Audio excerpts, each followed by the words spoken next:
Hi friends, ఈరోజు అత్తాకోడళ్ళ మధ్య వస్తున్న విభేదాలతో నలిగిపోయే కొడుకుకు తండ్రి ఇచ్చిన సలహా కథనం గురించి తెలుసుకుందాం. రాత్రి భోజనం చేశాక విశ్రాంతిగా కూర్చుని టీవీలో ఏదో ప్రోగ్రాం చూస్తున్నాడు వేణు. అంతలో తుఫానులా బెడ్రూమ్లోకి ప్రవేశించింది అతని భార్య హేమ. విసురుగా గది తలుపులు మూసిన విధానమే చెబుతోంది ఆమె మూడు ఏమాత్రం బాగోలేదని. మళ్ళీ ఏదో గొడవ పెట్టుకుని వచ్చిందని అర్థమవుతుంది. చాలా నెలలుగా వేణుకి ఇది మామూలు అయిపోయింది. అందుకనే హేమని ఏమైందని అడగలేదు. అడిగితే మరింత రెచ్చిపోతుందని తెలుసు. ఎలాగో తనే చెబుతుంది కదా అని తన మానాన తను టీవీ చూడడంలో నిమగ్నమైపోయాడు. చాచా, ఏం మనిషి మీరు! రాత్రి ఇంటికి రాగానే టీవీకో సెల్ ఫోన్కో అతుక్కుపోవడమే కానీ ఇక్కడ కట్టుకున్నది ఒకటి ఉందని, దాని కష్టసుఖాలు తెలుసుకుందామని ఏమాత్రం ఉండదు. స్వాగతంలా అనుకుంటున్నా వేణుకి వినబడేటట్టు గట్టిగా అంటుంది హేమ. ఇక తను మౌనంగా ఉంటే స్థాయిని మరింత పెంచుతుందని, ఏమైంది బంగారం అని అడిగాడు వేణు. పక్కన వచ్చి కూర్చుంటూ, ఏమైందో చెప్పందే నాకు ఎలా తెలుస్తుంది, చెప్పు బంగారం. బంగారం అన్న పదాన్ని మరింత ఒత్తి పలుకుతూ అన్నాడు వేణు. ఏమై ఉంటుందో మీకు తెలియదా ఏంటి? రోజు ఉండే భాగోతమేగా అంది. మరి అలాంటప్పుడు బాధపడడం ఎందుకు? ఈ చెవితో విని ఆ చెవితో వదిలేస్తే సరిపోతుందిగా. నేను మనిషినేగా, నాకు మాత్రం ఆత్మాభిమానాలు ఉండవా? ఒక కుటుంబంలో వాళ్ళం, మనలో మనకు ఆత్మాభిమానాల ప్రసక్తి ఎందుకు హేమ అన్నాడు వేణు. మీకేం, మీరు ఎన్ని మాటలైనా చెబుతారు, పడేదాన్ని నాకే తెలుస్తుంది. ఉబికి వస్తున్న కన్నీళ్లను దాచుకుంటూ అంది హేమ. సరే, అసలు ఏమైందో చెప్పు. ఏముంది, ఇవాళ షాపింగ్కి వెళ్ళినప్పుడు అనుకోకుండా బయట చాట్ బండార్లో మీరు, నేను, పిల్లలు టిఫిన్ చేసి వచ్చాముగా. ఎవరూ ఇంట్లో అన్నం సరిగ్గా తినకపోవడంతో వండినవన్నీ మిగిలిపోయాయి. దాని గురించి మీ అమ్మగారు ఒకటే నసుగుడు. నేనేదో మహాపరాధం చేసినట్టు. అవమానంతో ఒళ్ళు రగిలిపోతోంది. ముక్కుపుటాలు పెద్దవి చేస్తూ ఉద్రేకంగా అంది హేమ. అమ్మ అలా అనుకోవడంలో కూడా న్యాయం ఉందిగా హేమ. కష్టపడి వండిన వంట ఎవరూ తినకపోయేసరికి మనసు కష్టపడి ఉండొచ్చుగా సర్ది చెప్పబోయాడు వేణు. అదిగో, నాకు తెలుసు మీరు ఎప్పుడూ మీ అమ్మగారిని వెనకేసుకొస్తారని. ఏనాడు నా మాటకి విలువిచ్చారని. ఉబికి వస్తున్న కన్నీళ్లను బలవంతంగా ఆపుకుంటూ అంది హేమ. చూడు హేమ, నాకు అమ్మ ఎంతో, నువ్వు అంతే. ఎవరి మనసు కష్టపడినా భరించలేను. నేను కోరేది ఒకటే, మీరు ఇద్దరూ గోరంతని కొండంత చేసుకొని బాధపడవద్దు అని అనునయంగా అన్నాడు వేణు. తిరిగి తనే అన్నాడు, నీకు పెళ్ళికి ముందే చెప్పాను, మా అమ్మ నాన్నగారు మనతోనే ఉంటారని, అందరం ఎప్పుడు కలిసే ఉంటామని. అటువంటప్పుడు అందరం ఒకరితో ఒకరు సర్దుకుపోతూ హాయిగా ఆనందంగా జీవించడానికి ప్రయత్నించాలే కానీ ఉన్నదానికి లేనిదానికి తప్పులించడం ఎందుకు? మన మనసు పాడు చేసుకోవడమే గాక అవతలి వారిని కూడా బాధ పెట్టడం తగదు. అదే ఆ చెప్పేదేదో మీ అమ్మగారికి కూడా చెప్పొచ్చుగా ఉద్రేకంగా అంది హేమ. హేమ, నీ ముందు అమ్మను ఏదైనా అంటే చిన్నబుచ్చుకుంటుంది. పెద్దావిడ ఏమని చెప్పను చెప్పు. నువ్వే సర్దుకుపోతే పోలా? రెండు చేతులు కలిసినప్పుడే కదా చప్పుడయ్యేది. ఎవరో ఒకరు సర్దుకుపోతే ఈ గొడవలు ఉండవు కదా. నీకు చెప్పడం కన్నా ఆ గోడకు చెప్పడం మేలని తెలిసి కూడా నీ దగ్గర నా బాధ వెళ్ళబోసుకోవడం నా బుద్ధి తక్కువ కోపంగా అని విసవిసా నడుచుకుంటూ పక్క మీదకు చేరి ముసుగుదన్ని పడుకుంది హేమ. తను కూడా టీవీ ఆపేసి పక్క మీదకు చేరాడు వేణు. పడుకున్నాడు అన్న మాటే కానీ ఎంతసేపటికి కంటి మీద కునుకు రాలేదు. ఈ సమస్యకి అసలు పరిష్కారం దొరుకుతుందా అనిపించింది. ఇది ఒకరోజు సమస్య అయితే చూసి చూడనట్లు అలాగే వదిలేయవచ్చు. కానీ ప్రతిరోజు ఈ తలనొప్పి భరించడం చాలా కష్టమైపోతుంది. రోజు ఏదో ఒక విషయం తీసుకురావడం. ఒకరోజు అత్తగారు కూరలు చాలా తక్కువగా చేసిందని, దాంతో తను ఆ పూట కడుపు మార్చుకోవాల్సి వచ్చిందని, మరో రోజు తనతో మాట్లాడకుండా పిల్లలతోనే మాట్లాడిందని, ఇంకో రోజు అత్తగారు తనను ఎప్పుడూ మెచ్చుకోలేదని, వంట బాగా చేసినప్పుడు ఇంట్లో అందరూ మెచ్చుకున్నా కూడా అత్తగారు మాత్రం ఒక మెప్పు మాట కూడా అనలేదని, అత్తగారి నోట నుండి నేను నాది అనే మాట తప్ప మనం మనది అనే మాటలే రావని, పనిపిల్లకి తను ఒక పని చెబితే ఆవిడ మరొకటి చెబుతుందని, ఇలా ఈ ఘర్షణలకు అంతే లేకుండా పోతుంది.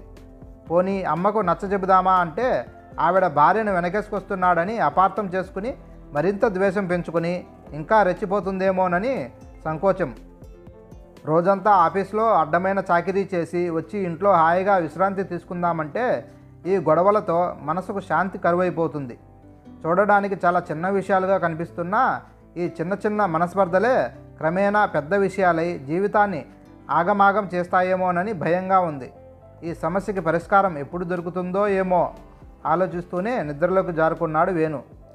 మామయ్య గారు, ఇవాళ పిల్లల స్కూల్లో టీచర్ పేరెంట్స్ మీటింగ్ ఉంది. స్కూల్కి వెళ్ళి మధ్యాహ్నం కల్లా వచ్చేస్తాను. హాల్లో పేపర్ చదువుకుంటూ కూర్చున్న కాంతారావుతో చెప్పి వెళ్ళిపోయింది కోడలు హేమ. చూసారా, నాతో ఒక్క మాట కూడా చెప్పకుండా ఎలా వెళ్ళిపోయిందో. కాంతారావు పక్కనే సోఫాలో కూర్చున్న హైమావతి గింజుకుంది. ఇద్దరూ మళ్ళీ ఏదో మాట అనుకొని ఉంటారు, అందుకే నాకు చెప్పి వెళ్ళిపోయి ఉంటుంది. ఆవిడ మాటల్ని తేలిగ్గా తీసేస్తూ అన్నాడు కాంతారావు. నా మాటలు ఎప్పుడు అవునన్నారు గనుక ఎప్పుడూ కోడల్ని వెనకేసుకు రావడమేగా. ఇందులో ఒకరిని సమర్థించడానికి ఏముంది హేమ? అనవసరంగా అపార్థాలు చేసుకోవద్దు అంటున్నాను. అసలు మీరిచ్చే మద్దతు వల్లేగా ఆవిడ గారు నన్ను లెక్క చేయడమే మానేసింది. ఏనాడైనా అత్తగారు అన్న గౌరవం ఇచ్చిందా? నోటికి ఎంత వస్తే అంత అనడమే. రోజు తీయడం కష్టంగా ఉందని బియ్యం డబ్బా గట్టు మీద పెడితే దాన్ని తీసేసి తిరిగి గట్టు కింద పెట్టేసింది, పైనుంటే బాగుండదు అంటూ. నేనేదైనా అంటే మళ్ళీ అనవసరంగా పోట్లాడుతున్నానని నన్నే అంటారు. మీరు ఇచ్చిన చనువు వల్లే ఇంట్లో అందరికీ బాగా అలసైపోయాను, కందగడ్డలా చేసుకుని అంది హైమావతి. కాంతారావు సమాధానం చెప్పేలోగా తిరిగి తనే మొదలుపెట్టింది. నిన్నటికి నిన్న ఏం చేసింది? మొత్తం అందరూ కలిసి బయట తిని వచ్చేశారు. దాంతో నేను కష్టపడి వండినదంతా చెత్తపుట్టలో పడేయాల్సి వచ్చింది. మిగిలిన వంటకాలు తీసుకునే వాళ్ళు కూడా కరువయ్యారు ఈ రోజుల్లో. చెత్తబుట్టలో పడేస్తుంటే ప్రాణం ఉసూరుమంది. బయట తినొస్తానని ముందుగా నాకు ఒక్క మాట చెప్తే ఆవిడేమైనా అరిగిపోతుందా? చిన్నవాళ్ళు కదా, షాపింగ్కి వెళ్ళినప్పుడు అనుకోకుండా బయట ఏదో తిని ఉంటారు, ముందస్తుగా అనుకొని ఉండరు నీకు చెప్పడానికి. దానికి ఇంత రాద్ధాంతం చేయాలా చెప్పు? ఈ వయసులో కాకపోతే మనంత అయ్యాక ఈ హోటళ్ళు అవి ఎంజాయ్ చేయగలరా? ఏ వయసులో ముచ్చట్లు ఆ వయసులో ఉండాలి. పెద్దవాళ్ళ మనం అర్థం చేసుకోకపోతే ఇంకెవరు అర్థం చేసుకుంటారు చెప్పు? భార్యకు నచ్చజెప్పడానికి ప్రయత్నించాడు కాంతారావు. ఒకే కుటుంబంలో నలుగురు కలిసి ఉన్నప్పుడు రకరకాల స్వభావాలు, భిన్నాభిప్రాయాలు ఉండడం సహజం. ఒకరి అభిప్రాయాలను మరొకరు గౌరవించుకుంటూ ఒకరి స్వభావానికి అనుగుణంగా మరొకరు సర్దుకుపోతూ ఉంటే ఆ ఇల్లు స్వర్గధామంలాగా వెల్లసిల్లుతుంది. అలా కాక ప్రతిదానికి ఒకరినొకరు తప్పు పట్టుకుంటూ ద్వేషించుకుంటూ ఉంటే ఇల్లు నరకమవుతుంది. అందరం చదువుకున్న వాళ్ళం, ఇంగిత జ్ఞానం ఉన్నవాళ్ళం, అవతలి వారిని అర్థం చేసుకునే తత్వం, కొద్దిపాటి ఓర్పు, సర్దుబాటుతనం, పరిస్థితులకు అనుగుణంగా నడుచుకునే నేర్పు ఉంటే మంచిది. ఇప్పుడు మనకేం తక్కువ అయిందో చెప్పు? కావలసిన వారితో కలిసి ఉంటున్నాము, ఆర్థిక స్వేచ్ఛ ఉంది, మంచి ఆరోగ్యము ఉంది, హాయిగా ఆడుతూ పాడుతూ కాలం గడపడానికి మనవళ్ళు మనవరాలు ఉన్నారు. ఇంకేం కావాలి చెప్పు? అబ్బో, అసలు పిల్లల్ని మన దగ్గరకు రానిస్తేగా వాళ్ళతో ఆడుకోవడానికి. చిన్నపిల్లలు అని ముచ్చట పడుతూ ఏది పెట్టినా తప్పే. వాళ్ళు మన దగ్గరికి వస్తేనే విరుచుకుపడుతుంది. నీ మొహం నేను, నా మొహం మీరు చూస్తూ ఉండడం తప్ప. అంత మాత్రానికి అసలు అందరం కలిసి ఉండడం ఎందుకు? అది కాదు హేమ, పిల్లలను దగ్గరకు రానియనంత మాత్రాన వాళ్ళ ఆటపాటలు, ముద్దు మురిపాలు చూసి మనం ఆనందించడం లేదా? కోడలి భయాలు కోడలికి ఉండొచ్చు. వాళ్ళని మనం గారాబం చేసి ఎక్కడ పాడు చేస్తామో అని ఎక్కడో దూరంగా ఉండి వాళ్ళ ముచ్చట్లని ఏ వీడియోలోనో చూసి ఆనందించడం, ప్రత్యక్షంగా దగ్గరుండి అనుభవించడం ఒకటేనంటావా? మనుషులు వేరు అనడానికి 2 నిమిషాలు చాలు. దానికి ముందు ఆ ఎడబాటు వలన మనమేం పోగొట్టుకుంటున్నామో కొద్దిగా ఆలోచిస్తే అటువంటి తలపులనే దరికి రానియము. సర్లేండి, ఈ భాగవతం ప్రతిరోజు ఉండేదేగా, బ్రేక్ఫాస్ట్ చేద్దురు కానీ లేవండి. అక్కడికి ఆ చర్చకి ఫుల్ స్టాప్ పెట్టేసింది హైమావతి. నాన్నగారు, ప్రతిరోజు ఇంటికి రాగానే తలనొప్పి తెచ్చే ఈ సోది భరించలేకపోతున్నాను. హాల్లో ఒంటరిగా కూర్చొని టీవీలో న్యూస్ చూస్తున్న కాంతారావు పక్కనే కూర్చుంటూ అన్నాడు వేణు. అతని భార్య హేమ పిల్లల్ని దింపడానికి స్కూల్కి వెళ్ళింది. తల్లి లోపల ఎక్కడో పూజ చేసుకుంటుంది. మళ్ళీ ఏమైందిరా? కొడుకుని అడిగాడు కాంతారావు. ఏమని చెప్పను? రాత్రంతా నిద్రపోనీయకుండా నీ కోడలు ఒకటే పోరు. అమ్మ ఇలా చేసింది, అలా చేసింది అంటూ వాళ్ళిద్దరికీ పడకపోతే ఎలా చెప్పండి? తండ్రితో తన బాధంతా వెళ్ళబోసుకున్నాడు వేణు. కాంతారావు కేంద్ర ప్రభుత్వంలో క్లాస్ 1 ఆఫీసర్గా పనిచేసి రిటైర్ అయ్యాడు. ఆయన భార్య హైమావతి ఎల్ఐసిలో పనిచేసి రిటైర్ అయ్యి కొద్ది కాలమైంది. వాళ్ళకి 2 పిల్లలు, వేణు, సుమ. కూతురు సుమ భర్త ఉద్యోగరీత్యా ఆస్ట్రేలియాలో ఉంటుంది, 2 పిల్లలతో సహా. కాంతారావు ఉద్యోగ విరమణ ముందే ఒక మంచి ప్రదేశంలో ఇండిపెండెంట్ ఇల్లు కట్టించాడు. ప్రస్తుతం ఆ ఇంట్లోనే కొడుకు వేణుతో కలిసి ఉంటున్నాడు. వేణు ఒక మల్టీనేషనల్ కంపెనీలో మేనేజర్గా పనిచేస్తున్నాడు. భార్య హేమ చదువుకున్నదైనా పిల్లలు ఇంకా చిన్నవాళ్ళు కావడం వల్ల ప్రస్తుతం ఏ ఉద్యోగం చేయకుండా ఖాళీగా ఉంది. ఆర్థిక పరంగా కానీ ఆరోగ్యపరంగా కానీ కాంతారావుకి ఏ విధమైన సమస్యలు లేవు. జీవితాంతం కాలు మీద కాలు వేసుకొని మనవళ్ళు మనవరాళ్లతో ఆడుకుంటూ పాడుకుంటూ ఆనందంగా కాలం గడపవచ్చు. అల్లుడు కోడలు కూడా మంచి కుటుంబాల నుంచి వచ్చారు. వియ్యంకులు వియ్యపురాలు అందరూ చాలా కలివిడిగా ఉంటారు. అల్లుడు కూతురు ఆస్ట్రేలియాలో చక్కగా స్థిరపడ్డారు. కొడుకు మంచి ఉద్యోగంలో ఉన్నాడు. కోడలు కూడా బుద్ధిమంతురాలే. అంతా సవ్యంగా జరిగిపోతుంది అనుకుంటున్న సమయాన హైమావతి ఉద్యోగ విరమణ చేశాక ఇంట్లో అత్తా కోడళ్ళ మధ్య మెల్లమెల్లగా కలతలు మొదలయ్యాయి.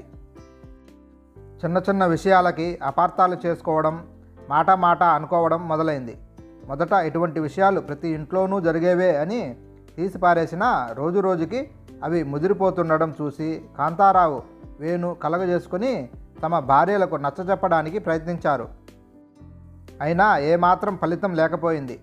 ఈ కలతలకి మూల కారణమేమిటో సమగ్రంగా పరిశీలించిన కాంతారావుకి బోధపడింది. ఏమిటంటే అత్తా కోడలు ఇద్దరూ వాళ్ళకే తెలియకుండా పరోక్షంగా వంటింటి సామ్రాజ్యాధిపత్యం కోసం పోరాటం సాగిస్తున్నారని. ఒకరు దానిపై ఆధిపత్యం సాధించాలని ప్రయత్నిస్తుంటే మరొకరు ఇంతకాలం ఏకచక్రాధిపత్యం సాగించిన ఆ సామ్రాజ్యం పోకుండా జాగ్రత్త పడుతున్నారని. హైమావతి ఉద్యోగం చేసినంతకాలం సమయభావం వల్ల అత్తాకోడల మధ్య కీచులాటకి ఆస్కారం కలగలేదు.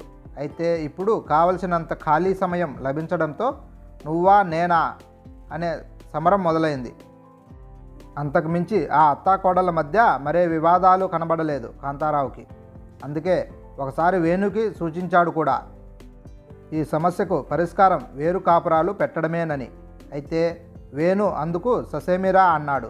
తిరిగి ఈరోజు వేణు ఆ గొడవల ప్రస్తావన మళ్ళీ తేవడంతో వేణు ఈ సమస్యకు త్వరలోనే నేను పరిష్కారం ఆలోచిస్తాను, కానీ అంతవరకు నువ్వు అనవసరంగా మనసు పాడు చేసుకోకుండా మదనపడకు అన్నాడు కాంతారావు. కాలచక్రంలో 2 ఏళ్ళు ఇట్లే దొర్లిపోయాయి. ఒకరోజు రాత్రి భోజనాల సమయంలో రేపు ఆదివారం నా ఫ్రెండు రంగనాథం కొత్తగా కొనుక్కున్న ఫ్లాట్ గృహప్రవేశం ఉంది, మనందరినీ తప్పకుండా రమ్మని మరీ చెప్పాడు. అందరం వెళదామన్నాడు కాంతారావు. అనుకున్నట్టే ఆదివారం పొద్దుటే కాంతారావు కుటుంబమంతా రంగనాథం గృహప్రవేశానికి వెళ్ళాడు. రంగనాథం ఇల్లు ఒక పెద్ద అధునాత గేటెడ్ కమ్యూనిటీలో ఉంది. 4 ఐరన్ బ్లాకులు, ఒక్కో బ్లాకులో 15 అంతస్తులు, ఒక్కో అంతస్తులో 4 3 బెడ్రూమ్స్ డీలక్స్ ఫ్లాట్లు. రోడ్డుకి ఇరువైపులా పెద్ద చెట్లు, లోపల ఒక పెద్ద mall, guest house, canteen, gym, meditation room, swimming pool అన్నీ ఉన్నాయి. పిల్లలు ఆడుకోవడానికి పార్కులు, క్యాట్లాట్లు, పెద్దవాళ్ళు ఆడుకోవడానికి టెన్నిస్ కోర్ట్లు, బ్యాడ్మింటన్ కోర్ట్లు ఉన్నాయి. ఫంక్షన్లు జరుపుకోవడానికి ఒక పెద్ద ఏసీ కమ్యూనిటీ హాల్ ఉంది. ఎక్కడ చూసినా పచ్చిక బయళ్లతో, చెట్లతో ఆ ప్రదేశమంతా ఎంతో ఆహ్లాదకరంగా ఉంది. రంగనాథం ఇంటి గృహప్రవేశం అయిపోయి భోజనాలు ముగించాక కాంతారావు ఈ పక్క బ్లాక్లోనే నా మరో స్నేహితుడి ప్లాట్లు ఉన్నాయి, చూద్దురు గాని రండి అని పక్క బ్లాక్కి తీసుకెళ్లాడు. దాంట్లో 5వ ఫ్లోర్లో పక్కపక్కనే ఉన్న 2 ఫ్లాట్లు చూపించి ఎలా ఉన్నాయి అని అడిగాడు. ఎంతో అధునాత రీతిలో విశాలంగా కట్టిన పుష్కలమైన గాలి వెలుతుర్లతో చూడగానే అందరి మనసులని ఆకట్టుకునేలా ఉన్నాయి. ఫ్లాట్లు 2 చక్కటి వుడ్ వర్క్తో ఎంతో ఆకర్షణంగా ఉన్నాయి. హైమావతి, హేమ ఇద్దరు ఎంతో ముచ్చటపడిపోయారు. ఇటువంటి ఫ్లాట్లలో ఉంటే ఎంత బాగుంటుందో, ఇక్కడ ఉండేవాళ్ళు ఎంత అదృష్టవంతులో అంటున్న వాళ్ళ మాటలు విని ఆ అదృష్టవంతులం మనమే ఎందుకు కాకూడదు అని ప్రశ్నించాడు కాంతారావు. అంటే హైమావతి, వేణు, హేమ ముగ్గురు ఒకేసారి అడిగారు. అంటే ఏమీ లేదు, ఈ 2 ఫ్లాట్లు మనకే కొన్నాను. ఒకటి అమ్మ పేరు మీద, ఒకటి నీ పేరు మీద. మంచి రోజు చూసి గృహప్రవేశం చేసుకుని మనం ఇక్కడికి మారదాం. ఈ ఫ్లాట్ ఎప్పుడు కొన్నారు ఆశ్చర్యంగా అడిగాడు వేణు. పోయినసారి నా ఫ్రెండ్తో వచ్చినప్పుడు చూశాను. ఈ ఫ్లాట్లు బాగా నచ్చాయి. మనం ఉండేటందుకు ఎంతో అనువుగా ఉంటాయనిపించి ఊళ్ళోని మన పొలం అమ్మేసి ఇది కొన్నాను. ఒక ఫ్లాట్లో నువ్వు, హేమ, పిల్లలు ఉందురు గాని. పక్క ఫ్లాట్లో అమ్మ, నేను ఉంటాం. మనం ప్రస్తుతం ఉన్న ఇంటిని అద్దెకిచ్చేద్దాం. కాంతారావు మాటలకి హైమావతి, హేమ తమ హర్షం వ్యక్తం చేశారు. వాళ్ళ ఇల్లేనని తెలియగానే మరోసారి బాగా చూడ్డానికి లోపలికి వెళ్ళారు. వాళ్ళు వెళ్ళగానే కాంతారావు కొడుకుతో అన్నాడు, ఫ్లాట్లు వేరే కానీ అందరం ఒకే చోట పక్కపక్కనే ఉంటాం. విడివిడిగా ఉన్నా అందరం కలిసి ఉన్నట్టే ఉంటుంది. విడిగా అన్న భావనే రాదు. ఒకరికి ఒకరు ఆసరాగా ఉంటాం. పిల్లలు అక్కడా ఇక్కడా తిరుగుతూ ఉండొచ్చు. పండగలను, పబ్బాలను అందరం కలిసే చేసుకోవచ్చు. మాకు కూడా ఎప్పుడు కావాలంటే అప్పుడు పిల్లలతో కాలక్షేపం అవుతుంది. అలాగే అమ్మకి తన వయసు వారితో కాలక్షేపం అవుతుంది. అమ్మకి, హేమకి మధ్య ఈ కోపతాపాలు, కీచులాటలు ఇక వాళ్ళ జోలికే వెళ్ళవు అన్నాడు. థ్యాంక్స్ నాన్న, ఇంత మంచి పరిష్కారం చూపిస్తారు అనుకోలేదు. ఇప్పుడు ఎంతో రిలీఫ్గా ఉంది. కళ్ళల్లో కృతజ్ఞత ఉట్టిపడుతుండగా అన్నాడు వేణు. హాయ్ ఫ్రెండ్స్, ఈ కథ మీకు నచ్చినట్లయితే please like and subscribe friends.